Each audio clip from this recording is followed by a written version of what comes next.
Welcome to దృశ్యం. అర్ధనారీశ్వరుడికి అష్టతనువు అనే విశేష పేరుంది.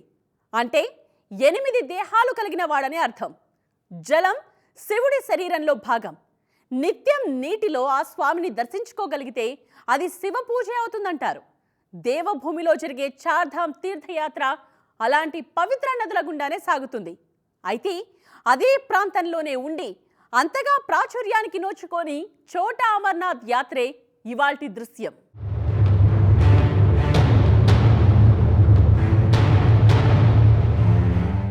ఆనందం శివుడి స్వరూపం.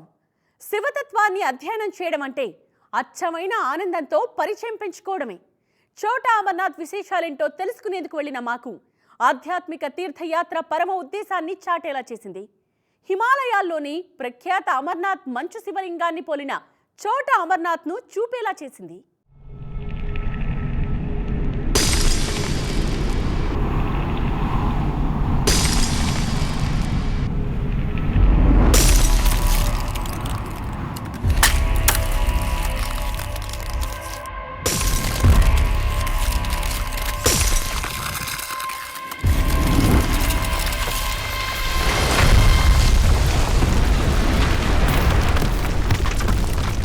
ఇది ముగింపు కాదు, ఆరంభం మాత్రమే.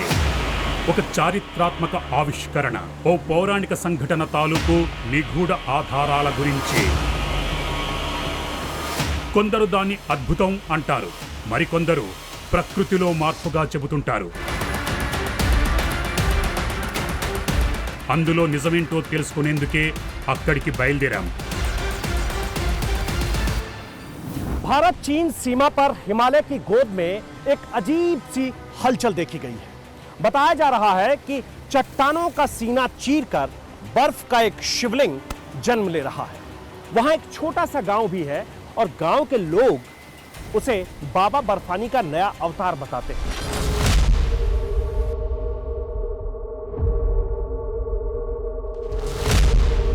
गांव वालों के मुताबिक वो हिमलिंग एकदम अमरनाथ गुफा के शिवलिंग की तरह, उसी तरह विशाल और उसी तरह बिल्कुल सफेद ठोस बर्फ का बना हुआ।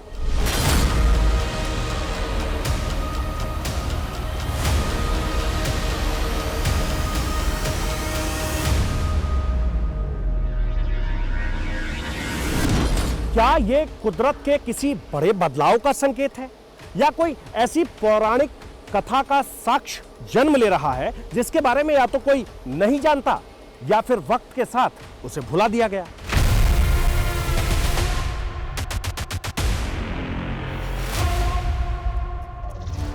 మంచుతో కూడిన శివలింగం అమర్నాథ్లోనే తయారవుతుంది. మరి ఈ రెండవ అమర్నాథ్ ఎక్కడి నుంచి వచ్చింది? ప్రజలు దీన్ని బాబా బర్ఫానీ కొత్త అవతారమని ఎందుకు పిలుస్తున్నారు? మొదటిసారి ఎప్పుడు చూశారు? దీని వెనుక ఏదైనా కథ ఉందా, లేదంటే నోటి ప్రచారమేనా? నిజం తెలుసుకోవడంతో పాటు ఆ దృశ్యాన్ని ఆవిష్కరించే అవకాశం ఉందనిపిస్తోంది. ఈ కథ మమ్మల్ని భారత్ చైనా సరిహద్దులోని నీతి గ్రామానికి తీసుకువెళ్లేలా చేసింది. ఈ నిర్జీవ గ్రామం ఒక స్టాప్ మాత్రమే. గమ్యస్థానం ఇక్కడి నుంచి మైళ్ల దూరంలో ఉన్న ఒక శిఖరంపై ఉంది. ఆ మార్గం నీటిలోయ నుంచి ప్రమాదకరంగా ఉంటుంది.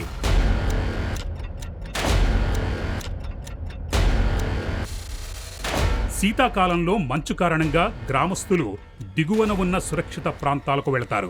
అప్పుడే శిఖరంపై ఉన్న ఆ గుహ లోపల మంచుతో శివలింగం ఏర్పడుతుంది. అందుకే బాహ్య ప్రపంచానికి మహాదేవుడి రూపం తెలియకుండా పోయింది. ఆ గుహలోనే శివలింగం. కశ్మీర్లోని అమర్నాథ్ శివలింగానికి చాలా సారూప్యత ఉందన్నారు స్థానికులు. అందుకే దీన్ని చోటా అమర్నాథ్ అని పిలుస్తుంటారని చెప్పారు. नीति गांव से छोटा अमरनाथ जाने के लिए ये जो आप ऊंची पहाड़ी देख रहे हैं, इसे पार करना होगा और इसे पार करने के बाद हम पहुंचेंगे छोटा अमरनाथ के करीब। इस जगह को छोटा अमरनाथ कहा जाता है। छोटा अमरनाथ इसलिए कहा जाता है क्योंकि जो अपना अमरनाथ है, जैसे वहाँ पे अपने आप ही शिवलिंग निर्मित होती है, यहाँ पे भी शिवलिंग अपने आप ही यहाँ पे प्राकृतिक रूप से बन जाती है। और ऐसे ही नहीं, बहुत सारी ऐसी समानताएं हैं जो वहाँ का अमरनाथ और यहाँ के अमरनाथ में हैं। यहाँ पर विशेष महीने में, कुछ सेलेक्टेड महीने में यहाँ पे शिवलिंग का आकार बनता है। शिवलिंग का आकार बनता है तो इसके पीछे काफ़ी सारी पौराणिक कहानियाँ हैं जो हमने बूढ़े बुजुर्गों से सुनी हुई है। तो उसमें से जो सबसे विशेष कहानी है वो हमने ये सुनी थी कि यहाँ पर जो ऋषि भृगु थे उन्होंने यहाँ पे तपस्या करी। जब उनकी तपस्या समाप्त हो गई तो जो इनकी तपोस्थली थी यहाँ पर शिवलिंग ने आकार लेना शुरू कर दिया। ఆ గుహను అర్థం చేసుకునే ముందు అమర్నాథ్ యాత్రను గుర్తుంచుకోవాలి.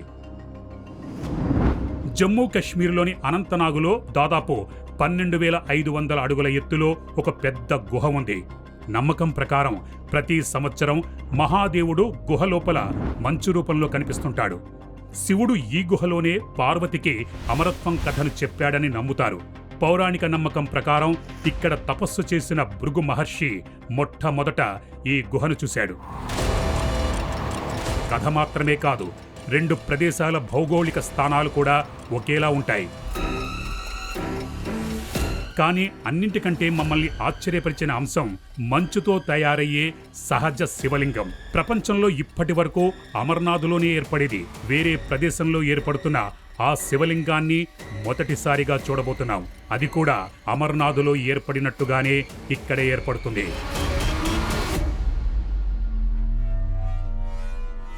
जैसा अमरनाथ में होता है वैसा यहीं भी होता है। एक पर्टिकुलर मंथ में जैसे अमरनाथ में शिवलिंग बनता है फिर ख़त्म हो जाता है, वैसे ही यहाँ पे भी शिवलिंग बनता है और धीरे धीरे शिवलिंग विलुप्त होने लगता है। ప్రచారం నిజమేనా? అమర్నాథ్ గుహలో సహజంగా మంచుతో ఏర్పడే శివలింగం ఇక్కడ కూడా ఏర్పడుతోందా? లేదంటే చోటా అమర్నాథ్ అని ప్రజలు ఎందుకు పిలుస్తారు? దాని గురించి తెలుసుకునేందుకు నీతి లోయలోకి దిగాల్సిందే. పర్వతాలను దాటుకుంటూ తిమ్మరసేన్ మహాదేవ్ అని పిలుస్తున్న ఆ గుహకు చేరుకోవాల్సిందే. నీతి గ్రామం నుంచి ఆ శిఖరం 10 కిలోమీటర్ల దూరంలో ఉంది. అమర్నాథ్ గుహను మొదటిసారి 1950 సంవత్సరంలో చూశారు. అప్పటి నుంచి ప్రతి సంవత్సరం అక్కడికి యాత్రగా వెళ్లడం మొదలైంది. కానీ ఈ చిన్న అమర్నాథ్ గురించి పెద్దగా ఎవ్వరికీ సరిగ్గా తెలియదు.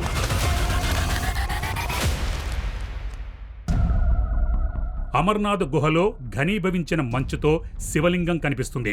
సరిగ్గా అలాగే చోటా అమర్నాథ్లో ఏర్పడుతోంది.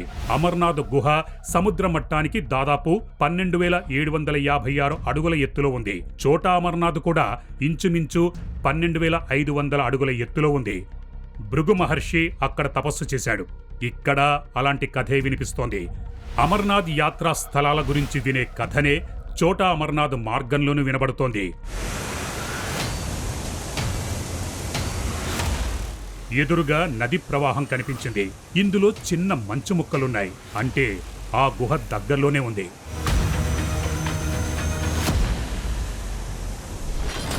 అమర్నాథ్ గుహలో 8 అడుగుల ఎత్తైన శివలింగం మంచుతో ఏర్పడుతుంది. దాన్ని బాబా బర్ఫానీ అని పిలుస్తారు. కొద్ది దూరం వెళ్ళాక ఆ పౌరాణిక గుహ మొదటి దృశ్యం కంటబడింది.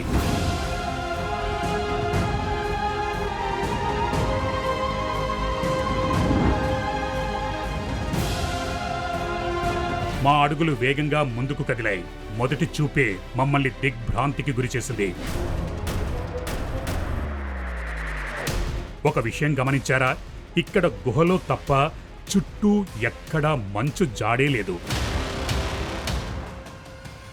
బాబా బర్ఫానీగా పిలిచే చోటా అమర్నాథ్కు వెళ్లాలంటే అన్ని రోజులు సాధ్యపడదు. నిర్ణీత సమయంలోనే వెళ్లాల్సి ఉంటుంది. అక్కడికి వెళితే మంచుతో కూడిన శివలింగాలు పెద్ద సంఖ్యలో కనిపిస్తాయి. ఆ కొండ ప్రాంతంలో మరెక్కడా కనిపించని మంచు ఆ గుహలోనే ఉండటం అద్భుతంగా భావిస్తూ ఉంటారు. నీతి గ్రామంలోని బాబు కుడియార్ సనాతన రహస్యాన్ని మీ ముందుంచేలా దోహదపడింది. ఈ గుహలోనే బాబా బర్ఫానీ కొత్త అవతారం కనిపిస్తుందన్నారు.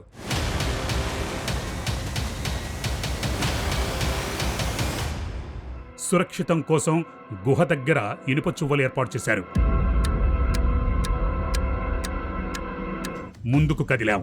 కానీ మాకు గుహకు మధ్య మంచుతో పేరుకుపోయిన మెట్లున్నాయి. ఇవి ప్రమాదకరం కావచ్చు.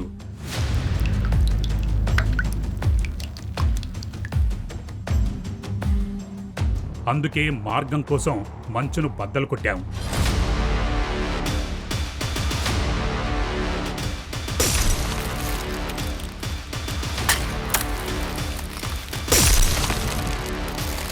తర్వాత మేము మహాదేవుడి సహజ నివాసంలోకి అడుగుపెట్టాం.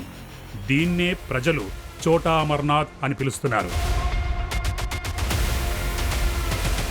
ఆలయం బయట ఉన్న మంచు పలకలు అద్భుతంగా ఉన్నాయి. ప్రకృతి కళాత్మకత కట్టిపడేసింది.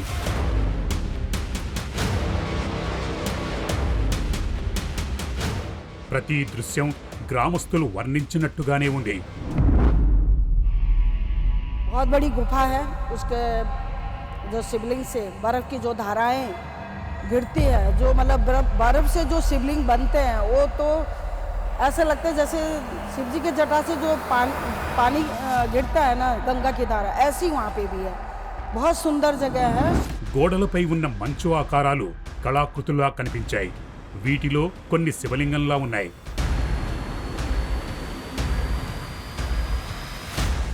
यहाँ तापमान 2 से 3 डिग्री के बीच में है. ये देखने में आपको बहुत तेज धूप लग रहा होगा, लेकिन जब यहाँ थोड़ी सी हवाएं चलती है तो ठंड अचानक बढ़ जाती है. लेकिन यहाँ हमें जूता खोलना होगा और किनारे रखकर आगे नंगे पैर ही चलना होगा. कहते हैं कि वहाँ जूता पहनकर जाने की इजाज़त नहीं है. भगवान शिव इसकी इजाज़त नहीं देते हैं. మంచుపై షూ లేకుండా నడవడం కష్టం. పదునైన మంచు పలకల నుంచి రక్షించుకోవడం ఇబ్బందిగానే ఉంది. అయినా ఏదో విధంగా మేము గుహలోకి ప్రవేశించాం. కొద్దిగా ముందుకెళ్ళాం. అక్కడ కనిపించిన దృశ్యం మరింత ఆశ్చర్యపరిచింది. పైకప్పు నుంచి నేల వరకు పొడవైన మంచు ఆకారాలున్నాయి. శివలింగం మాదిరిగా అనేక అడుగుల పొడవుతో. ఇలాంటి ఆకారాలు ఒకటి కాదు, అనేకం ఉన్నాయి, లెక్క పెట్టలేం.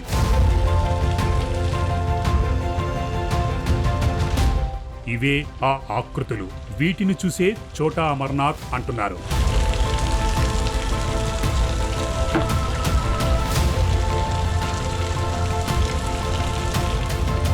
आप सामने ये जो देख रहे हैं, इसे ही भगवान शिव का रूप माना गया है. कहते हैं कि कहीं भी अगर ऊपर से नीचे की तरफ पानी टपकता है तो बर्फ भुरभुरा सा होता है, लेकिन यहाँ ऐसा नहीं है. बिल्कुल ठोस रूप में यहाँ आपको ये दिखेगा. और कहते हैं कि ये भगवान शिव का रूप है.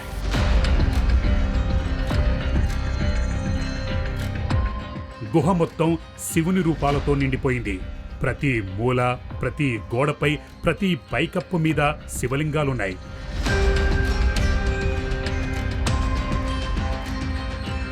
इस जगह पर जिसे छोटा अमरनाथ कहते हैं, यहाँ 1008 शिवलिंग हैं.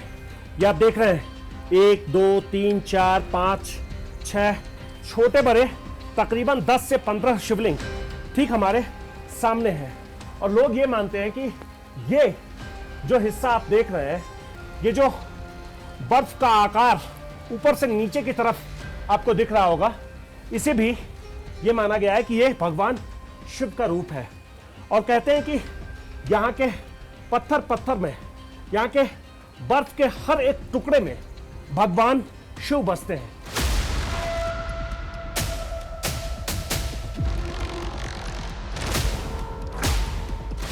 అమర్నాథ్లో ఏర్పడినట్టుగానే ఇక్కడ కూడా శివలింగం ఉంటుందని చెబుతారు. इस जगह को छोटा अमरनाथ कहा जाता है. छोटा अमरनाथ इसलिए कहा जाता है क्योंकि जो अपना अमरनाथ है, जैसे वहाँ पे अपने आप ही शिवलिंग निर्मित होती है, यहाँ पे भी शिवलिंग अपने आप ही यहाँ पे प्राकृतिक रूप से बन जाती है. और ऐसे ही नहीं, बहुत सारी ऐसी समानताएं हैं जो वहाँ का अमरनाथ और यहाँ के अमरनाथ में हैं. శివలింగం ఆకారంలో చాలా మంచు కళాఖండాలున్నాయి. కానీ అమర్నాథ్లో ఉన్నట్టుగా లేదు. మేము మరికొద్దిగా లోపలికి వెళ్ళాం. మా ఎదురుగా ఒకటి కనిపించింది.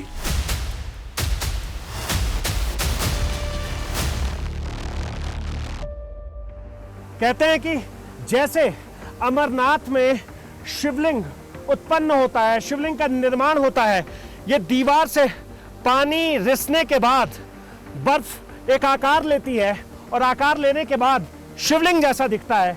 ठीक वैसे ही यहाँ भी होता है।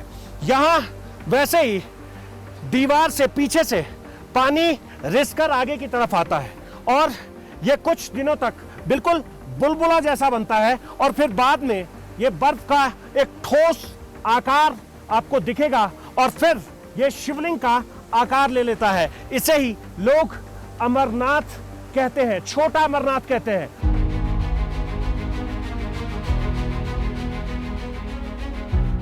ఈ ఆకృతి అమర్నాథులో ఉన్నట్టుగానే ఉంది. అచ్చం అలాగే మంచు శివలింగంలా. ఒకేసారి రెండింటిని చూస్తే ఏది ఉత్తరాఖండ్ అమర్నాథ్, ఏది చోటా అమర్నాథో చెప్పడం కష్టమవుతుంది.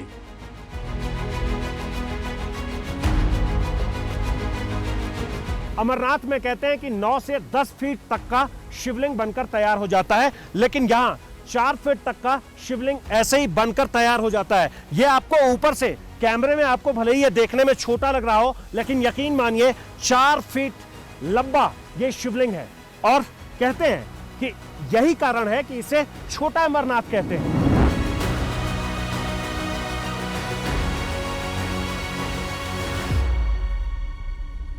దీనికంటే అద్భుత ప్రదేశం కొంచెం కిందుంది. గుహలో మరో భాగంలో ప్రచారం ప్రకారం ఇక్కడ మహాదేవుడు నీలకంఠ అవతారంలో కనిపిస్తారని అంటారు.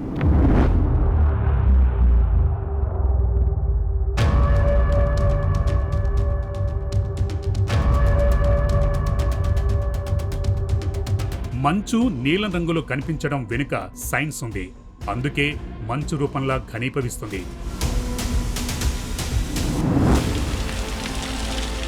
నీటి బిందువుల్లా పడుతున్న ఈ ప్రదేశంలో మంచు శివలింగాలు ఎలా ఏర్పడతాయి? ఈ ప్రశ్నలోనే ఈ గుహ రహస్యం దాగుంది. నిజంగా ఈ ప్రదేశం అద్భుతమైంది, అతీంద్రియమైంది. ఇక్కడి ఆకారాలు నమ్మశక్యంగా లేవు. మేము గుహ నుంచి బయటికెళ్ళాలి.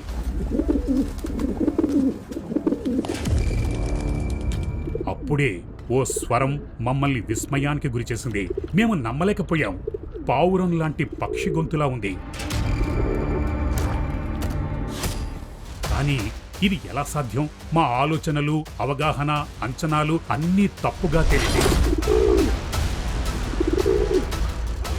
12,000 అడుగుల కంటే ఎత్తులో ఈ నిర్జీవ ప్రాంతంలో మా ఎదురుగా ఒక పావురం ఉంది.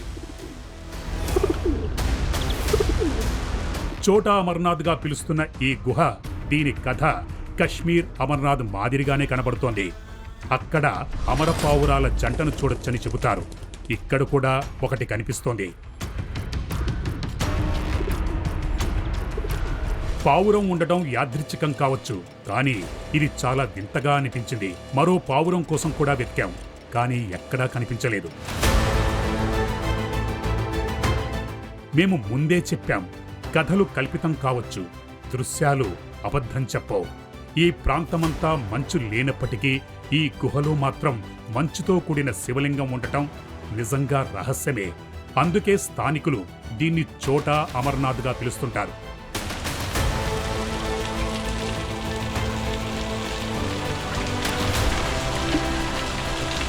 ఒక విషయంలో మాత్రం ఎలాంటి సంశయం లేదు. ఇక్కడి పౌరాణిక గుహ, ఇక్కడి దృశ్యం అద్భుతం అని కరాఖండిగా చెప్పొచ్చు. దీని కథ ప్రజలకు తెలియాలి. ఇదే మా ప్రయత్నం. ఇందులో మేం విజయం సాధించాం.